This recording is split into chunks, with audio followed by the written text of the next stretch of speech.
Laura. I was just going to let y'all know how I make my Southern homemade buttermilk biscuits. I use self-rising flour, a little bit of Crisco, and buttermilk, and that's all you need for it. So if you go ahead and pour you about 4 cups of flour right there in that pot. We're going to come in here and get some of this Crisco or shortening. Now I leave mine in an ice box. Leave it in the ice box where it stays cold. Now we're going to get this right here and we're just going to cut it in just like this right here. Real simple. You don't need no regular flour and salt and all that. Just run to your store. Get you some self-rising flour. A little bit of Crisco. Shortening. I just use that brand right there. Or lard. You just kind of cut it in like that. It ain't hard to do. This is how my grandma used to make them. And you want your oven preheated at about 420 degrees. You get that buttermilk and you shake it up. And you just start adding it until it kind of comes together. This right here is where you don't want to overwork it. You want to just bring it together. You want it to be kind of wet though. But you don't want it too wet because I don't roll my biscuits out and cut them up. I pinch them off in the bowl and put them right there in my skillet. And I do every bit of mine with a fork right there, just like that right there. Now them's done.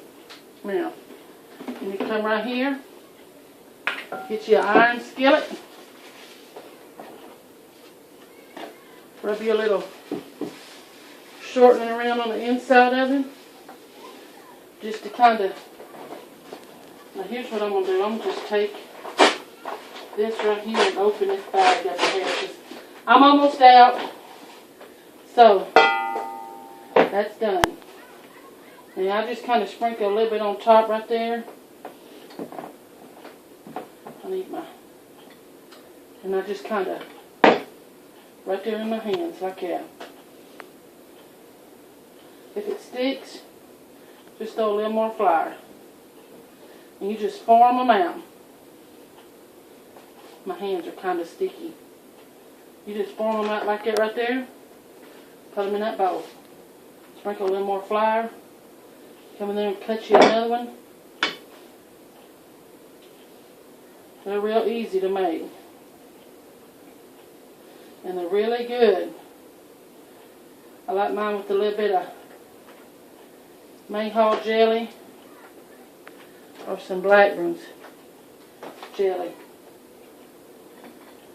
Blackburn syrup, not no jelly. And butter mixed with it. That's how I like mine. See, it's really simple. You just press them all out and you gotta make sure you got enough flour on your hands so they won't stick to you. You just form them into a really pretty ball. It's easy. Simple. This is how my grandma used to make them. This is one thing I always wanted to learn how to do since I've been married. Make biscuits like my grandma did. Because I can remember sitting at the table and watching her stir her biscuits up. I was the only grandkid she'd let do it. Sitting there and watch her. Well, she wouldn't let you cook with her. But she'd let me watch her. And I finally got it down. And I know how to cook her biscuits.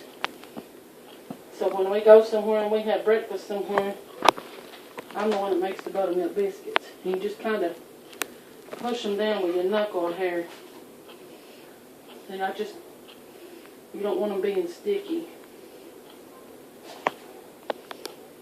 I don't really have a measurement system, but I guess if you really wanted to have a measurement, you just kind of do about 4 cups of flour, self-rising flour, and probably about a half a cup of, there you go, get a close-up shot of them. I'm going to put them in the oven at about 420. I'm going to bake them for about 15 minutes. Just hit Yeah. Ready? Okay, y'all, I'm back, and here's my biscuits. All done and looking good. I'm going to open them up like my grandma did, and I'm going to put some butter on them. Don't use nothing else other than real butter. You just kind of get that top right there, pull it open, throw that piece of butter off in there, go around it, and just go all the way around them. Like that, just throw it off in there like that right there. Don't that look good?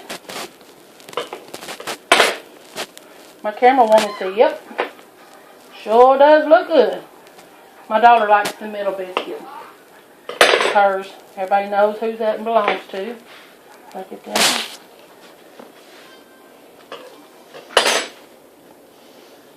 Just taking them. I like mine buttered all the way. One more. This is exactly, two more actually.